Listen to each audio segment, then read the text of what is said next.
Hello everyone, welcome back to another video. Today we're going to be doing an Arms Warrior PvP guide, as this is what you guys want to see in the comment section. So let's dive right into the talents. So Warrior is pretty much like one of the few classes or specs out there that there's not really anything you really need to change out. This is pretty much what just set in stone pretty much for the most part. It's pretty simple. And yeah, so there's a few things if you really do want to switch things out. If you want, like for example, concussive blows, you can pretty much switch this out for second wind if you're like me and like second wind. Second wind has saved me quite a few times, but this is if you really want to. It's not, obviously it's not usable in arena, so if you're doing arena, then don't do second wind and keep concussive blows. But for battle rounds, I like to run second wind. Same for open world, just easier to heal. Sometimes, like I said, it's even saved me. You can also run, I've seen some people run Thunderclap, but I don't really like Thunderclap personally, so I don't use it. Some other things you can switch out, you can switch out Uproar if you want to run Champion Spear. I don't like Champion Spear personally, so I don't really use it. But if you want to run Champion Spear, you can do that as well. Some warriors do run that. And that's about the only things I would switch out for in the left side of the talent tree. Everything else just pretty much is pretty much set in stone. You can also switch out Wrecking Throw or Shattering Throw if there's like nobody that needs to be, like if you need to knock out like ice blocks or bubbles and or stuff like that. But usually there's a lot of paladins anymore, so I usually just keep Shattering Throw. But if there's no paladins, you can switch that out. And you can also use like Wrecking Throw against like warlocks, you know, stuff like that, because their shield. But other than that, that is pretty much it on the left side of the talent tree. Everything else, like I said, is pretty much set in stone. And just copy what you see here on the left side, and it's pretty much that simple.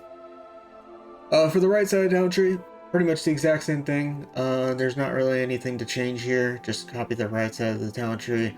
Obviously, I'm not going to go over every single ability, but or every single talent, but it's just it's very simple. Just copy the right side of the talent tree.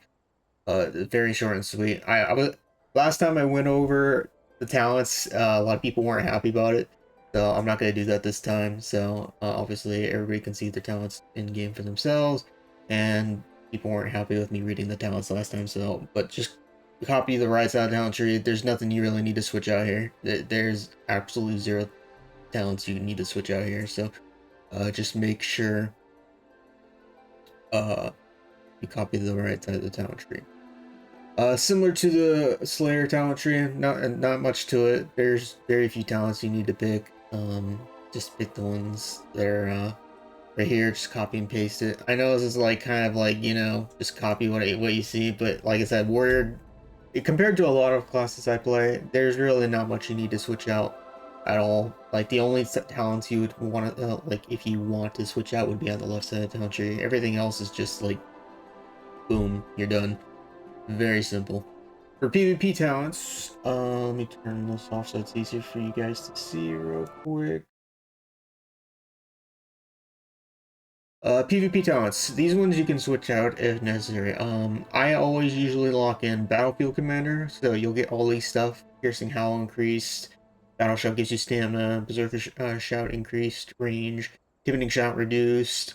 Rallying Cry removing your movement speed when you use it. And Thunderous Roar targets receive 5% more damage from all sources from bleeding. I pretty much always use this. Same for Sharpened Blade. I always pretty much use this as well, which gives your next Mortal Strike 15% increased damage and 50% reduced healing when you use Colossal Smash. And then Disarm is what you can switch out for. If there's no melee, then you won't need Disarm, and you can switch it out to something for like Storm Destruction, which is one of my favorites as well. When you use Blade Storm or Demolish, you now snares targets you hit by 60% for 6 seconds and decreases their healing, which, by the way, I want to go into another thing. Some of you guys have probably seen a lot of mixtures here. I see a lot of different warriors playing different specs, either Slayer or Colossus. If you want to play Colossus, you can. Or if you prefer Slayer like me, you can play Slayer. I don't like Colossus personally. I tried it, and it's good, don't get me wrong, but I just don't like Colossus for some reason. It just doesn't fit my playstyle as much. But if you do want to go Colossus, that works as well. So just as a heads up, so you can play Colossus as well. I just prefer Slayer as my go-to. Another PvP talent that is good is Master and Commander, which reduces the cooldown of Rallying Cry, so which helps out with Battlefield Commander as well. So that's pretty much the PvP talents I would go with. You can also use Safeguard as well, because it helps out with reducing damage taken for helping out with like in Battleground Blitz, for example. Which we'll go over in a little bit, but Intervene helps out quite a bit to save your, or eat CCs for your healer as well. And those are pretty much it for the PvP talents that I would recommend. And yeah, you'll pretty much, like I said, you'll basically almost always use the ones that you're seeing currently right now, which is Battlefield Commander, Disarm, and Sharpened Blade. And if you're not using Disarm, you'll probably either end up using Storm of Destruction or Master and Commander. Now let's go over stats. For stats, I am currently using mostly haste. You can see I have like rings on my haste, rings with haste, enchants with haste, haste on my boots, haste on belts. You know, I got mastery, versatility, neck, mastery, versatility bracers. But yeah, I pretty much have haste to about like 21% outside of PvP combat. In PvP combat, I currently have 27% and then 29% mastery. Now, you want to have a decent amount of haste though, as it matters. Haste matters quite a bit for arms. And then I do have the 4-set. So, the 4-set basically for Slayer. The 4-set is especially good for both Demolish build and I think it's pretty good for Slayer. I do a pretty decent amount of damage with the 4-set, so I do think it is worth it. Even if you at least if you play Demolish, at least you for sure do want to get 4-set. I've seen a lot of warriors running the 4-set. But yeah, for embellishments, you want to get focusing lens. Pretty much everybody always wants focusing lens. And then for gems, I went mastery and versatility. Although I don't have gems like everything, but I only have one gem on this character. But I have mastery and versatility. If you want to grab haste, you can do that too. But I think after a certain amount of haste, you probably are fine to get mastery. And that's pretty much it for stats, tier, and embellishments. For enchants as well, like I said, I have haste on my rings, defender's march on my boots, strength on my pants. I don't have enchants on my bracers and cloak, but if you want to grab them as well, probably the leech one for cloak, and speed for sure on bracers. Chest for crystalline radiance, and then I have authority of radiant power on my weapon. For rotation, it's pretty simple. Charge in, Colossus Smash, Thunder's Roar, Avatar, Moral Strike, Blade Storm is what I've been usually doing. And then just pop Executes when you can. And then Overpower, Moral Strikes when it's up. Every time it's up, Moral Strike. Same thing for Colossus Smash. And then when it's not on cooldown, just Overpower, Execute, you know, and stuff like that. It's a very simple rotation. For Battleground Blitz and Arenas, you'll add in Intervenes as well. Just some little tips, like Warriors' biggest thing that they need in Blitz and Arena is Intervenes. Because, you know, you're going to want to intervene whoever's being hit, pretty much, and then you can, you know, go defensive stance and tank for them. You can also use Intervene to eat a healer's CC if you time it perfectly. So you can intervene. Let me see, is there... I think PvP target works. No, target's not a player, it won't let me intervene. Or otherwise I would show you. But yeah, you pretty much want to intervene, especially in Battleground Blitz. You want to intervene the flag carrier as much as possible, which is why warriors always get put on guard duty. So, like I said, you'll pretty much always be put on guard duty. when you're in Battleground Blitz on an arms war, and you will always want to intervene the flag carrier, which is generally a healer. So make sure you intervene every time it's up, and that's pretty much the role of warrior, besides obviously killing whoever's attacking your flag carrier. Some other things you can do for arena.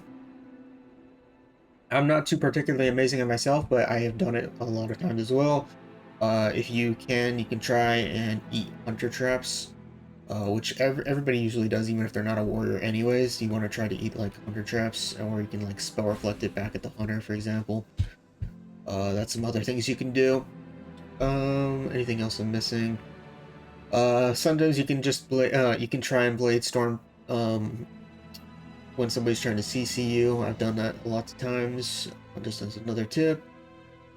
Don't forget, you can also, like, obviously Rallying Cry is a defensive, but with the battlefield commander talent, you can get out of slows and stuff with that, so do keep that in mind as well.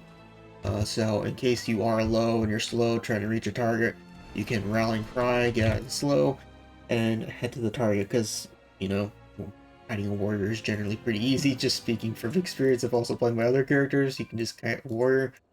So there is that.